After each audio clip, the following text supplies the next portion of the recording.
je suis Christelle Lissy de la chaîne Académie de la Nouvelle Conscience.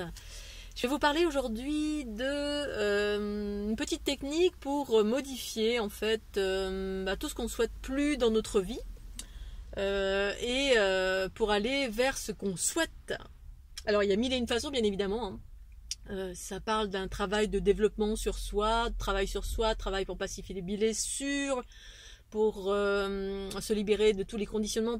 Bref, il y a une multitude de choses qui nous amènent vers la libération de l'être, c'est-à-dire devenir autonome. Et l'autonomie, c'est ne plus être conditionné par mille et un enfermements, que ce soit une conscience, que ce soit ce qui nous environne, que ce soit nos propres croyances enfermantes, attirer toujours les mêmes schémas négatifs qui nous font vivre des choses souffrantes. Bref.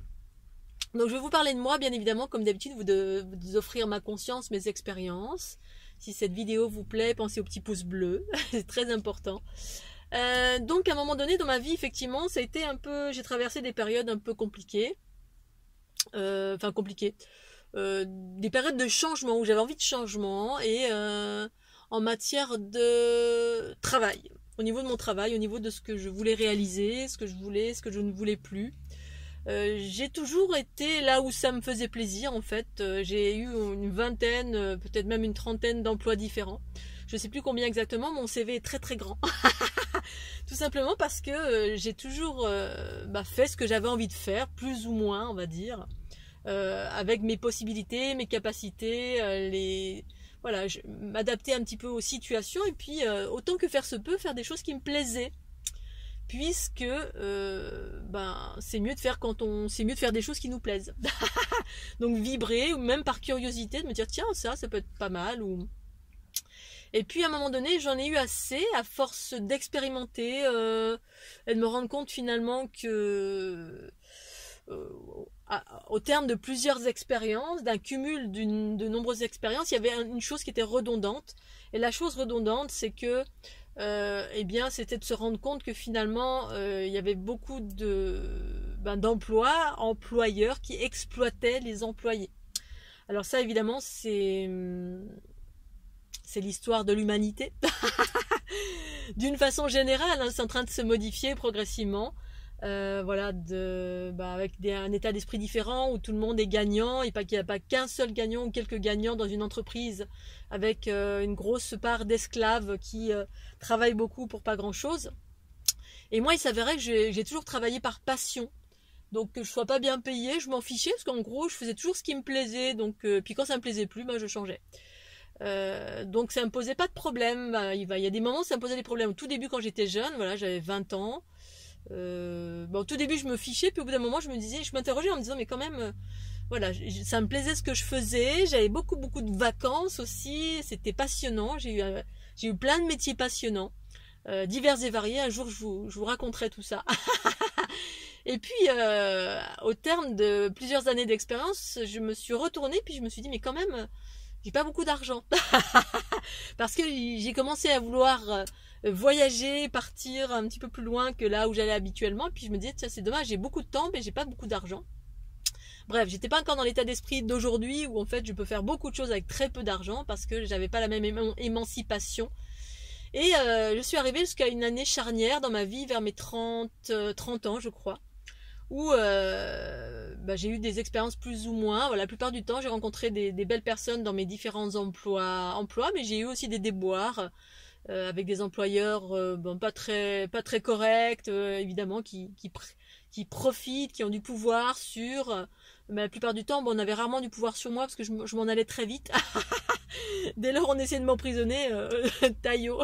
Voilà, je ne me laissais pas enfermer. Mais force est de constater qu'effectivement, au bout d'un moment, j'en avais un peu assez d'être exploitée. C'est-à-dire même, je travaillais par passion, bien évidemment, mais la passion, ça nourrit pas forcément quand on doit payer son loyer. Et quand on est dans le système, parce que moi, je suis rentrée à bras-le-corps dans le système dès le début, ce qui fait que je suis bien ancrée, j'ai été bien ancrée dans le patriarcat, mais dans la société patriarcale. Sans a priori aucun, c'était ce que c'était. Et à un moment donné, je commençais à me remettre en question, je commençais à travailler sur moi, sur les différents conditionnements, notamment vis-à-vis de l'argent, voilà, tous les conditionnements enfermants qui provenaient de ma famille, avec les notions de combat, de c'est difficile la vie, le manque d'argent, etc. La peur du manque d'argent. Et puis, dans mes différents emplois, j'en avais assez en fait de certains aspects qui revenaient assez régulièrement, qui au fil de temps, je m'en suis rendu compte. Progressivement en fait pendant que je le vivais ça me posait pas de problème parce qu'en fait comme j'ai toujours choisi tous les emplois que je voulais, ça me dérangeait pas parfois de faire des kilomètres pour voilà, faire une formation pour être graphiste gratuite, pour offrir, voilà, j'ai intégré une fois une société où je me suis dit je viens là, gratuitement, etc. Vous m'offrez une formation, mais je vous demande rien, pas de salaire, rien. Bref, bon, il y avait pas mal de choses qui faisaient que je dépensais beaucoup d'argent, de temps, d'énergie, et que finalement il n'y avait pas le retour escompté. Peut-être que voilà, quand je le vivais, ça me faisait rien, mais le cumul des expériences a fait qu'à un moment donné, je me suis dit quand même, ce serait bien si j'étais payée pour l'énergie de dépenser finalement. Et donc, et puis de rencontrer une société bienveillante, puis un salaire.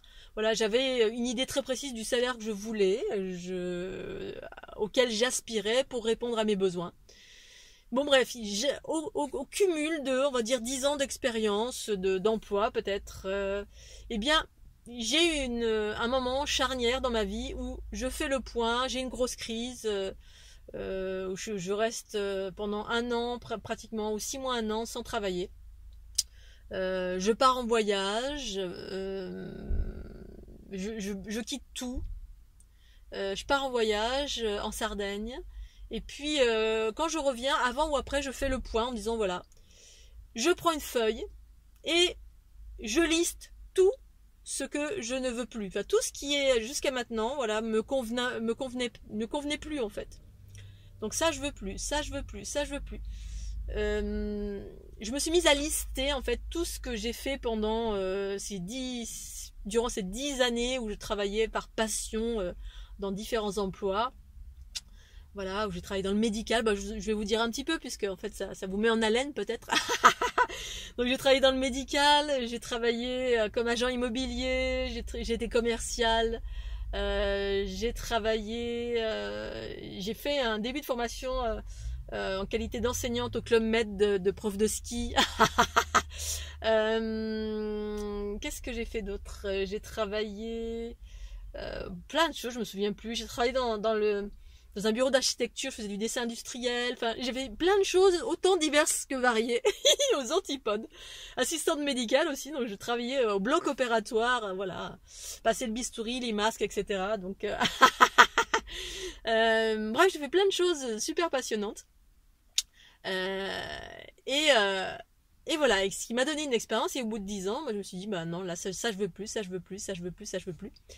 Donc, j'ai posé ça sur papier. Poser une chose sur un papier, c'est l'ancrer, c'est clarifier son esprit.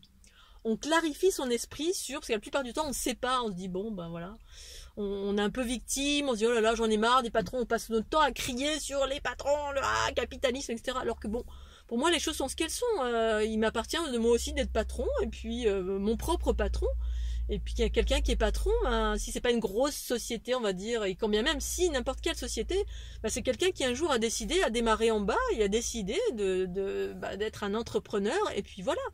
Il nous appartient d'être ça aussi. Alors évidemment, d'être employé, c'est être au service de quelqu'un. Et dans le service de quelqu'un, on se fait plaisir ou pas. On choisit un rôle qu'on choisit. Et donc, j'ai pris une feuille blanche, j'ai listé tout. Lister, ça permet de clarifier. On fait un check sur sa vie, ou alors ses différents emplois, ou quel que soit ce avec quoi on n'est pas d'accord. Et je l'ai noté, j'ai tout listé, une belle colonne comme ça. Et de l'autre côté, j'ai mis tout ce que je voulais. Je veux ça, ça, ça, ça, ça comme ça. Vraiment bien en face après avoir fait le point et clarifié mon esprit sur tout ce que je ne voulais plus. Et j'ai commencé à faire des affirmations. Dans l'instant présent, ici maintenant je choisis, je sais plus ce que j'avais fait comme affirmation, je choisis, ici maintenant je choisis, ou ici maintenant je suis en accord avec, ou je vous ferai une petite vidéo pour vous parler des affirmations, parce qu'en fait c'est un outil qui est super facile, j'en parle dans mes bouquins. Là, j'ai pas fait beaucoup de vidéos là-dessus parce que je vends aussi des livres pour avoir un peu d'argent quand même. Des livres qui donnent des astuces. Donc ces livres, vous pouvez les retrouver sur Amazon ou surtout sur fleurdelinité.jimdo.com plutôt. Voilà, parce qu'au moins l'argent va direct dans ma poche, alors qu'Amazon, ben, voilà, il y a des frais. Pour autant, merci Amazon. Et donc, j'ai commencé à faire cette liste. Ancrer quelque chose sur un papier blanc. Écrire quelque chose sur un papier blanc, c'est ancrer une pensée. C'est la manifester dans la matière. Et donc, c'est faire advenir quelque chose dans la matière. Le dire à voix haute et faire des affirmations, c'est exactement la même chose. C'est-à-dire, on lance une intention. La pensée, ben, c'est une fréquence qui est très éthérée, très haute. La parole, c'est une fréquence qui commence à être un peu plus dense. Donc, qui commence à rentrer entre le chemin de la pensée et de l'action. Donc on commence à baisser en fréquence, et baisser en fréquence, c'est aller vers la densité. La densité, c'est la manifestation. La manifestation, ben, c'est quand les choses se réalisent. Donc il est important d'ancrer une chose. Il y a différents outils pour ancrer quelque chose, c'est-à-dire ancrer nos désirs. Je veux ça, et je veux que ça advienne comme on fait. Donc il y a plein de bouquins sur les lois de l'attraction, choses comme ça. Bon, moi j'ai jamais fait ce genre de choses, c'est plutôt ce que je vous explique là, puis d'autres outils que j'explique dans mes bouquins, mais je ferai une autre vidéo à ce sujet. Et donc d'écrire, c'est une façon d'ancrer aussi ma pensée, ça permet de clarifier et d'ancrer. Comme écrire un livre, c'est une forme d'ancrage, de manifestation de quelque chose que je veux voir advenir dans ma vie. Alors un bouquin c'est différent, c'est une vérité générale, là c'est une vérité qui m'appartient à moi. Et donc, eh bien très clairement, ça a changé ma vie. Ce petit bout de papier blanc, là, je sais pas, je devais être prête aussi, et puis même, j'avais jamais fait.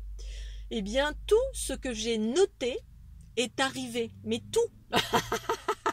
Tout, le salaire, la société, le rôle que je souhaitais jouer, tout est arrivé, mais tout. J'ai trouvé, mais peu de temps après, un emploi. Donc je voulais plus que ce soit une petite société. On était 2, 3, 4, ou voilà, on est copains, on est potes, et puis au passage, on est aussi un esclave parce que finalement, on nous donne pas beaucoup d'argent. Bref. Et puis sur la Côte d'Azur, c'est très comme ça. Il y a plein de petites sociétés comme ça où on vous embauche, et puis bref, peut-être pas que sur la Côte d'Azur, mais voilà, vous faites vos trajets, vous êtes commercial, mais c'est toujours tout est à vos frais, etc. Bref, vous vous débrouillez tout le temps, vous payez votre essence, etc. Bref, moi j'en avais marre de cela, je voulais d'autant plus que j'avais de grandes capacités. Je suis quelqu'un qui m'adapte et qui apprend très très vite parce que je suis passionnée. Alors moi, c'est la version de la passion, c'est ça pour moi. Pour d'autres, être passionné, c'est être emporté. J'en ai rencontré là, il n'y a pas si longtemps, l'été dernier. Donc crier haut et fort, de vivre de chaos dans les notions d'amour, de couple. Moi, la passion, c'est waouh, il y a un truc qui me fait vibrer, je m'engouffre dedans et puis j'y vais à fond et vas-y, et j'ai beaucoup d'énergie et je me donne beaucoup, et parce que je suis comme une enfant qui découvre, et quand les choses me font vibrer, je vais mettre plein d'énergie, j'ai plein d'idées, je suis quelqu'un d'ultra créatif, donc je vais mettre mes idées, ma bonne humeur, ma créativité au service d'une entreprise. Et là, en fait, je voulais une grande société. Plus un petit truc boui-boui. Voilà. Une grande société, je voulais que tous mes frais doivent être commercial, toujours, mais plus une commerciale où en fait je suis payée à la commission. Avoir un fixe. Un fixe, c'est-à-dire avoir un salaire fixe assez élevé avec un certain montant. J'avais décidé du montant très, très précisément. Je voulais avoir tous les frais payés si j'étais commercial, voilà, une voiture, l'essence payée, le téléphone, n'importe quoi, tout frais payé. Je sais plus ce que je voulais d'autre, mais j'ai tout eu. Juste avec cette petite feuille là, voilà. Et j'ai dû affirmer au quotidien, j'ai dû parler, faire des affirmations à voix haute de tous les aspects positifs de ce que je souhaitais voir advenir. Et donc, peu de temps après, effectivement, il y a une annonce. Je regardais les annonces dans le Figaro, je sais plus quel journaux, mais c'était des journaux, bon bref, Je m'y rends, donc j'envoie une lettre un CV, parce que moi j'y allais tout le temps au culot, même si j'ai jamais pensé que j'étais pas capable de faire une chose, j'ai toujours pensé que j'étais capable de tout faire. Ça c'est la différence entre la plupart des gens sur cette planète qui manquent de confiance en eux. Et moi j'y vais tout le temps au culot parce que certainement j'ai une haute estime de moi, peut-être, je sais pas. Ou plutôt j'étais quelqu'un de culotté, et puis qui dit qui tente rien n'a rien. Et que j'étais quelqu'un qui pouvait m'adapter, apprendre, voilà, et j'y allais avec ma joie, ma bonne humeur, et voilà, on risque quoi? Juste un non, c'est tout. Donc faut y aller. Et puis beaucoup de positivisme, et puis d'énergie et de joie et de bonne humeur, et ce qui faisait tout le temps la différence. Dans tous mes emplois, j'ai été recrutée parce que j'avais la banane, la pêche, j'étais quelqu'un de sympathique, et puis c'est juste ça qui fait la différence finalement. J'ai toujours été employée parce que j'étais sympathique et non pas pour mon CV. Et voilà, ça sert à ça d'être positif, d'être dans la joie et la bonne humeur, et puis de se dire voilà, on s'attend à rien, si j'y vais et que c'est oui, super, si c'est non, c'est non, c'est pas grave.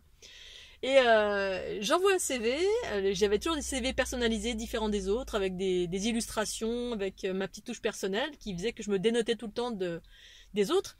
Et puis quand je suis arrivée là-bas, j'étais beaucoup intimidée dans cet endroit qui recrutait, dans cette société, puisque je me suis retrouvée face à je sais pas, il devait y avoir une vingtaine ou une trentaine de concurrents, c'était que des femmes en tenue d'hôtesse de l'air.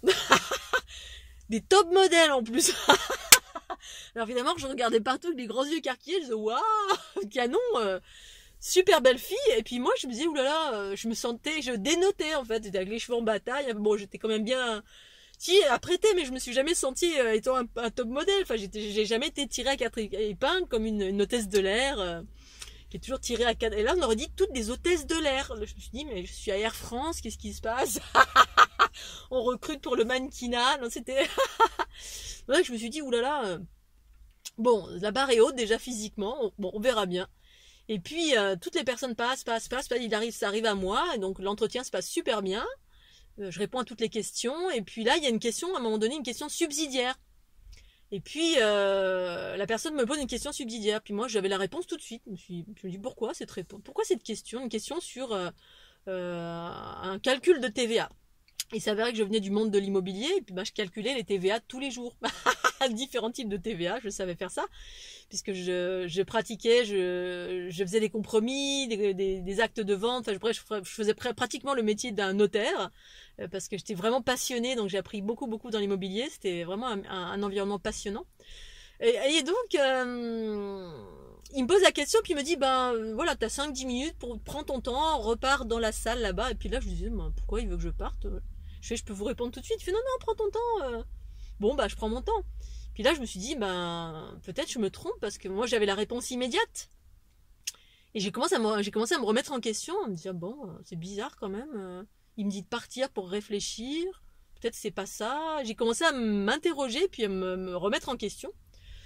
Puis je vois les autres en train de calculer tout autour de moi avec les calculatrices, tout ça, machin, faire des trucs savants. Je me suis dit, oh là là, peut-être que c'est pas ça, je me trompe, que c'est pas la bonne réponse. Puis là, je lâche, je me dis, c'est pas grave. Et puis j'y vais, et je donne la réponse. Je repars, merci, au revoir, etc. Et puis en fait, j'ai eu le poste, juste pour ce petit calcul de rien du tout. Personne n'avait su répondre, c'est moi qui ai répondu le plus vite. J'avais la réponse immédiate, instantanée, mais voilà. Bref, tout ça pour vous dire que, voilà... j'ai eu le job, très exactement le job. Je ne pensais même pas imaginer même un seul instant. Quand j'ai vu les concurrents, je me suis dit, les concurrentes top modèle, etc. Je me suis dit, j'ai aucune chance. J'ai eu ce job. Ce job a correspondu exactement à tout ce que je recherchais. J'ai eu un salaire fixe, exactement celui que j'avais demandé. J'ai eu tous les frais, une voiture de fonction, un téléphone de fonction, l'essence. Voilà, je pouvais utiliser la voiture pour mes besoins personnels. Donc c'était pas une voiture que je pouvais utiliser juste pour travailler. Donc je pouvais l'utiliser pour mes besoins personnels. J'avais l'essence inclus, donc c'est une voiture bien évidemment neuve, super. D'abord j'ai eu une Smart, après une 206. Le téléphone de fonction, un ordinateur portable de fonction, la nourriture payée à midi, Qu'est-ce que j'avais d'autre? J'avais beaucoup de temps parce qu'en fait, ben, je pouvais me balader de Monaco à Marseille, Saint-Tropez la plupart du temps. Voilà, donc je m'organisais, c'est-à-dire mon job, mon bureau était à Paris. Donc j'avais demandé aussi à être ultra indépendante. Mon bureau était à Paris, moi j'étais sur la Côte d'Azur, donc j'avais personne derrière mon dos pour me dire quoi, quand, comment. Tout se faisait par internet, par téléphone. La société super sympa, hyper humaine. Enfin, franchement gratitude globale, Global Blue, Global Refund. Voilà, super société, que des gens adorables. C'était extraordinaire et donc je suis restée 7 ans dans cette boîte suédoise. Je partais tous les 2-3 mois sur Paris. Donc c'était juste extraordinaire. On faisait des grosses fêtes où on dansait. Enfin bref, j'avais jamais vécu ça. J'avais demandé tout ça. Je l'ai obtenu. Donc voilà, je voulais vous faire part de mon expérience. Donc là j'avais 35 ans, je sais plus. Et c'est cette organisation que j'ai quittée. Et pourtant, bah voilà, j'ai quitté des personnes qui étaient un job extraordinaire, une société extraordinaire. J'avais beaucoup de temps pour moi, j'avais beaucoup de vacances, je gagnais bien ma vie, j'avais même une participation sur bénéfice. Ben bref, c'était que du bonheur. Et j'étais super autonome, je faisais de la formation. Voilà, tout ça pour vous dire juste une petite liste pour mettre les contre et les pour et faire des affirmations au quotidien dans une dynamique comme si vous aviez cette chose là qui était déjà là. Et j'ai eu exactement tout ce que j'ai commandé au Père Noël. Donc c'est une des façons de changer son quotidien, sa vie, co-créer sa réalité. Je ferai d'autres vidéos pour vous donner plus de détails sur d'autres techniques, pour d'autres choses, pour pacifier d'autres choses dans sa vie, parce qu'en fait voilà, il n'y a pas que ça, il y a plein d'autres choses, d'autres techniques pour pouvoir pacifier les peurs, les conditionnements enfermants, etc. Bien évidemment, au préalable, j'avais travaillé beaucoup sur moi aussi pour m'émanciper de tout ce qui m'enfermait en termes de tout ce que j'avais pu vivre auparavant, les conditionnements de la famille, etc. Donc voilà, je voulais vous faire part de cette petite expérience. J'avais 10 minutes devant moi avant d'aller dans la prochaine boutique. Je vous fais des gros bisous. J'espère que vous allez bien. Aujourd'hui c'est mon anniversaire. C'est le 23 mai, je me fais des bisous. Et je vous remercie de votre fidélité. Pensez au petit pouce bleu. Bye bye.